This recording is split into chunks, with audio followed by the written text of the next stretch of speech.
చింత నేనే ఎక్కడో కొత్త ఆర్టిస్ట్ కూడా ఇప్పుడు ఈ మధ్య కనబడుతుందండి లేడీ, ఆవిడ కూడా పెడతా ఉంది సార్, పెడుతుంది. వీళ్ళు నోటెడ్ పీపుల్ అన్నమాట, ఫెమిలియర్, నటోరియస్.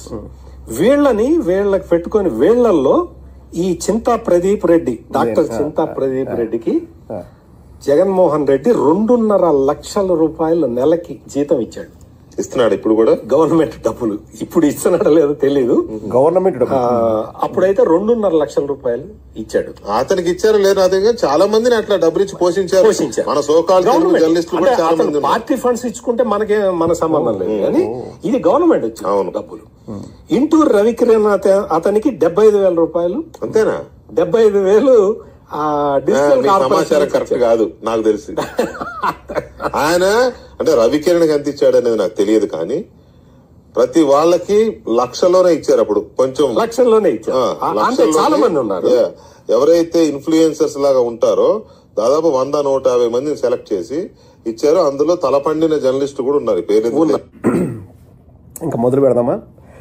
ఆ మధ్యలో ఉన్న పెద్ద ఆయనకి ఈ మన నిఖార్సైన న్యూట్రల్ జర్నలిస్ట్ వెంకటకృష్ణకి, అలాగే ఈ ఏబిఎన్ ఛానల్లో నా గురించి అసత్య వార్తలు ప్రచారం చేసినందుకు వాళ్ళ ముగ్గురికి నేను మా లాయర్ తరఫున నోటీసులు పంపిస్తున్నాను.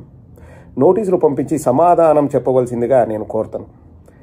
నేను ఇక్కడ వెరీ క్లియర్గా ఆంధ్ర రాష్ట్ర ప్రజలందరికీ తెలుగు భాష మీద ప్రేమ ఉండి తెలుగులో వార్తలు, లేకపోతే తెలుగు వివరాలు, లేకపోతే తెలుగు రాజకీయాల మీద అవగాహన ఉన్న వాళ్ళందరికీ, ఇంట్రెస్ట్ ఉన్న వాళ్ళందరికీ చెప్పేది ఏంటంటే, నాకు ఏ ప్రభుత్వం నుంచి కానీ, జగన్మోహన్ రెడ్డి గారి ప్రభుత్వమే కాదు, ఇంతకుముందు ప్రభుత్వం నుంచి రాగి నయా పైసా ఏ విధంగానూ రాలేదు. నాకు రాగి నయా పైసా రాలేదు, నాకు అవసరం కూడా లేదు. 2.5 లక్షలు అంటున్నాడు కదండి. ఇప్పుడు ప్రభుత్వం డబ్బు అన్నాడు, అది కూడా ఏది పార్టీ ఇచ్చిన డబ్బు కాదంట. పార్టీ నుంచి రాలేదు, ప్రభుత్వం నుంచి రాలేదు, ఎవరి దగ్గర నుంచి రాలేదు. ఇంత ఓపెన్గా చెప్పేవాడు ఇంకా ఎవడు ఉన్నాడు ప్రపంచంలో. నువ్వు ప్రభుత్వ డబ్బు అంటున్నావు కదా పెద్ద ఆయన. ప్రభుత్వ డబ్బు అనేది ఏదర్ చెక్ రూపంలో అయినా ఇవ్వాలా, లేకపోతే బ్యాంక్ ట్రాన్స్ఫర్ అయినా చేయాలా. ఎందుకంటే అది ఇట్ షుడ్ బి ఆడిటెడ్.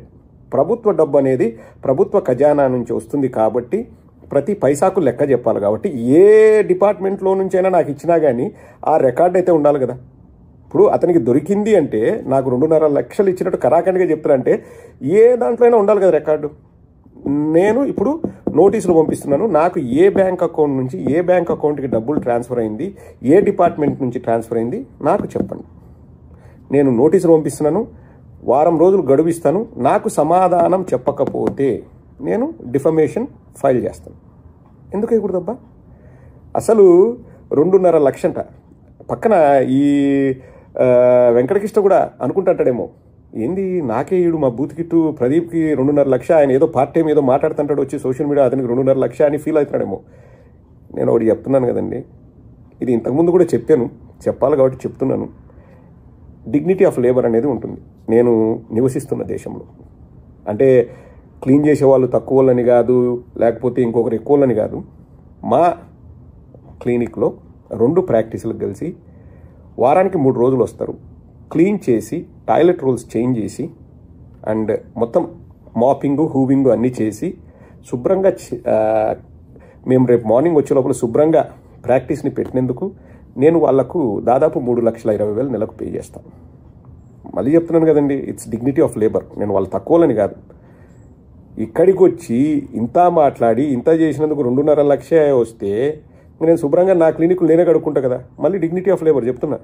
ఇది చేయాల్సిన అవసరం ఏంది 2.5 లక్ష కోసం? వెంకటకృష్ణ మరీ చీప్గా 2.5 లక్ష అనే కంటే ఒక 50 లక్షలు నెలకి 1 కోటి రూపాయలు అని అంటే నాకు కొంచెం వాల్యూ బాగుండేది.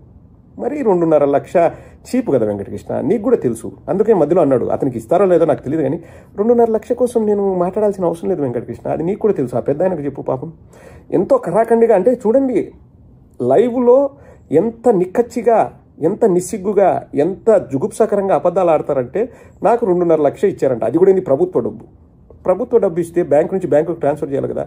నేను ఓపెన్ ఛాలెంజ్, నేను రేపు కావాల్సింటే ఉదయమే ఇండియాకి వచ్చేసి వాళ్ళు ఎక్కడ కూర్చోమంటే నేను ఎవరికి ఫోన్లు కూడా చేయకోకుండా, ఫోన్లో మాట్లాడుకోకుండా, ఏడ కూర్చోమంటే ఎదురుగా సీసీ కెమెరా పెట్టి ఆడే కూర్చుంటా. నేను ఎవరిని ఇన్ఫ్లుయెన్స్ చేయను. నాకుండే బ్యాంక్ అకౌంట్లు చూపిస్తా. ఎక్కడి నుంచి నాకు డబ్బు వచ్చింది, నా బ్యాంక్ అకౌంట్లోకి వచ్చిందా లేకపోతే మా వాళ్ళలోకి వచ్చిందా, ఎక్కడికైనా ఓకే, మా బంధువులకా మా కుటుంబ సభ్యుల అకౌంట్లోకి ఎక్కడికైనా ఓకే. నెలకు 2.5 లక్ష గవర్నమెంట్ నుంచి ఏ డిపార్ట్మెంట్ నుంచి వచ్చిందో చెప్పమని. చెప్పలేదనుకో, they have to face the consequences, legal consequences face చేయాలి. ముగించే ముందు వెంకటకృష్ణ నీకే చెప్తున్నా, నువ్వు అక్కడ పనిచేస్తున్నావు కదా ఏబిఎన్లో, నీకు ఎంతో జీతం వస్తుంది కదా, నీకు ఆ జీతం కంటే 10,000 15,000 ఎక్కువ ఇస్తాను నేను, లేకపోతే 20,000 ఎక్కువ ఇస్తాను. నువ్వు నా దగ్గరకు వచ్చి పని చేస్తావా? ఒకవేళ నా యూట్యూబ్ ఛానల్లో పనిచేసినా ఓకే, లేదు నేను కూడా విదేశాలకు రావాలనుకుంటున్నాను, నేను యూకేకి వస్తానే ఏదో అరేంజ్మెంట్ చేస్తాను, నీకు నా వర్క్ నేర్పిస్తాను. అంటే ఏది ఇక్కడ ఇన్స్ట్రుమెంట్స్ క్లీన్ చేయడమో వాట్ ఎవర్ ఇట్ ఈస్, నీకు ఆ అప్రెంటిస్గా 6 నెలలు అప్పుడు కూడా శాలరీ ఇస్తా. నీకు కావాలంటే 2.5 లక్షలు నువ్వు అన్నావు కదా, ఆ 2.5 లక్షలు నేను ఇస్తా. నువ్వంతా వర్క్ నేర్చుకొని పర్మనెంట్ అయిన తర్వాత 3 లక్షలు ఇస్తా. వస్తావా? నా దగ్గరకు వస్తావా? పోనీ నాకు 3 లక్షలు ఇండియాలో వస్తున్నాయంటే 3 లక్షల 10,000 ఇస్తా. Open offer. సిగ్గు శరం మానం మర్యాద ఉండాలా. ఒక ఛానల్ పెట్టుకొని వి రిపోర్ట్ యూ డిసైడ్, పుట్టగోసేం కాదు. I will send the notice, you decide. ఇప్పుడు నా ప్రతిష్టకు భంగం కలిగిస్తూ నేను ప్రజల సొమ్ముని, ప్రభుత్వ సొమ్ము అంటే ప్రజల సొమ్ముని, ప్రజల సొమ్ముని నా పార్టీ కోసం నేను మాట్లాడినందుకు తీసుకున్నా అని చెప్పేసి నా మీద తీవ్రమైన అభియోగాలు మోపారు ఈ ఏబిఎన్ ఛానల్ వాళ్ళు. నాకు వాళ్ళు వివరణ ఇవ్వాల్సిందే. ఎందుకంటే ప్రభుత్వం సొమ్ము అంటే నేను ఇప్పటికీ ఒకటే ఫీల్ అవుతా. మా ఊర్లో 200, 300, 400 రూపాయలకు కూలీకి వెళ్ళే వాళ్ళు ఉన్నారు. వాళ్ళ కష్టం ఏందో నాకు తెలుసు. నేను ఒక రైతు బిడ్డగా పల్లెటూరు నుంచి వచ్చిన. వాళ్ళు కష్టపడి సంపాదించి ట్యాక్సులు కడితేనో, ఇంకొకటి చిన్న చిత్తగా జీతం చేసే వాళ్ళు ట్యాక్సులు కడితేనో ప్రభుత్వానికి సొమ్ములు సమకూరుతాయి. ఆ సొమ్ము నేను తిని పార్టీ కోసం నేను పనిచేసినానంటే అది నాకు రక్తపు కూడుతో సమానం. కాబట్టి ఇంత పెద్ద అభియోగాలు నా మీద మోపినందుకు నేను వీళ్లకు నోటీసులు పంపిస్తున్నాను. ఆల్రెడీ లాయర్తో మాట్లాడాను. ఆ పెద్ద ఆయన ఎవడున్నాడో అతనికి, వెంకటకృష్ణకి వాళ్ళ ఛానల్లో టెలికాస్ట్ చేసేందుకు ఏబిఎన్ వాళ్ళకు నోటీసులు పంపిస్తున్నాను. ఏం సమాధానం చెప్తారో విందాం.